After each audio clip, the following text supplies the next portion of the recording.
പത്തനംതിട്ടയിലെ CITU പ്രവർത്തകൻ ജിതിന്റെ കൊലപാതകത്തിൽ പ്രതിഷേധിച്ച് നേതാക്കൾ. കൊലപാതക രാഷ്ട്രീയം കൊണ്ടാരും രക്ഷപ്പെടാൻ പോകുന്നില്ലെന്ന് CPIM സംസ്ഥാന സെക്രട്ടറി MV ഗോവിന്ദൻ മാസ്റ്റർ പറഞ്ഞു.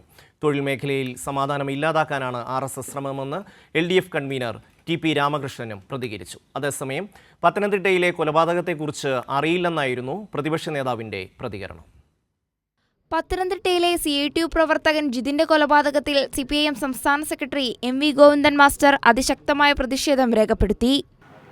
ഇപ്പോഴും പത്തനംതിട്ടയിലുണ്ടായത് CPIM-ലേക്ക് ഇടതുപക്ഷ പ്രസ്ഥാനത്തിലേക്ക് RSS-ൻ്റെയും BJP-യുടെയും നിരവധിയായ കേഡർമാരും പ്രവർത്തകരും കാര്യങ്ങൾ മനസ്സിലാക്കി തിരിച്ചു വന്നുകൊണ്ടിരിക്കുകയാണ്, അല്ലെങ്കിൽ അവർ പാർട്ടിയിലേക്ക് എത്തിക്കൊണ്ടിരിക്കുകയാണ്.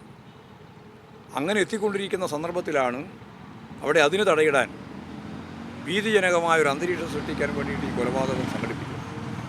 ഈ കൊലപാതകത്തെ അതിശക്തിയായിട്ട് കേരളം പ്രതിഷേധിക്കണം എന്നാണ് CPIM-ന് വേണ്ടി എനിക്ക് അഭ്യർത്ഥിക്കാനുള്ളത്. CITU പ്രവർത്തകന്റെ കൊലപാതകത്തിൽ അക്രമികളെ ഉടൻ പിടികൂടണമെന്ന് LDF കൺവീനർ TP രാമകൃഷ്ണൻ ആവശ്യപ്പെട്ടു. ഒരിക്കലും ന്യായീകരിക്കാൻ കഴിയാത്തൊരു സംഭവമാണിത്. തൊഴിൽ മേഖലയിലാണെങ്കിൽ കേരളത്തിൽ അങ്ങേയറ്റം സമാധാനപരമായ അന്തരീക്ഷം നിലനിൽക്കുകയാണ്. ഏതെങ്കിലും തരത്തിലുള്ള സംഘർഷമോ സംഘടനമോ കേരളത്തിലെ തൊഴിൽ മേഖലയിലില്ല. അതിന് കളങ്കമുണ്ടാക്കുന്ന നിലയിലാണ് RSS-കാരുടെ ഈ ഭീകരമായ ആക്രമണവും കൊലപ്പെടുത്തലും. ഈ സംഭവം അങ്ങേയറ്റം പ്രതിഷേധമാണ്. CITU-വിൻ്റെ പ്രതിഷേധം ഈ സന്ദർഭത്തിൽ അറിയിക്കാം. CPIM പ്രവർത്തകരെ വർഗീയവാദികൾ കൊലപ്പെടുത്തുന്നുവെന്ന് മന്ത്രി മുഹമ്മദ് റിയാസ്. കേരളത്തിന്റെ പുറത്ത് മതന്യൂനപക്ഷങ്ങളെ RSS ആക്രമിക്കുന്നുവെന്നും മന്ത്രി പറഞ്ഞു. RSS-ന്റെ അക്രമം കേരളത്തിൽ എപ്പോഴും CPIM-ന് നേരെയാണ്.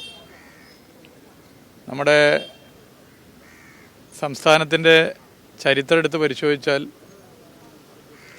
RSS-കാർ രാഷ്ട്രീയ പകപോക്കലിൻ്റെ ഭാഗമായി വകവരുത്തിയവരുടെ പട്ടിക എടുത്ത് പരിശോധിച്ചാൽ CPIM-ൻ്റെ പോരാളികളായ ഒരു നാടാകെ സ്നേഹിച്ച നിരവധി സഖാക്കളാണതിൽ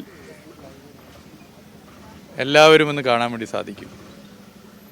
കേരളത്തിൻ്റെ പുറത്തുള്ള സംസ്ഥാനങ്ങളിൽ മതന്യൂനപക്ഷ വിഭാഗങ്ങളെയാണ് RSS സംഘപരിവാറും കശാപ്പ് ചെയ്യാറുള്ളത്.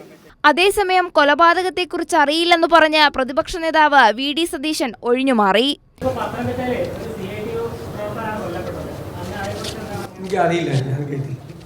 News desk Kairali news.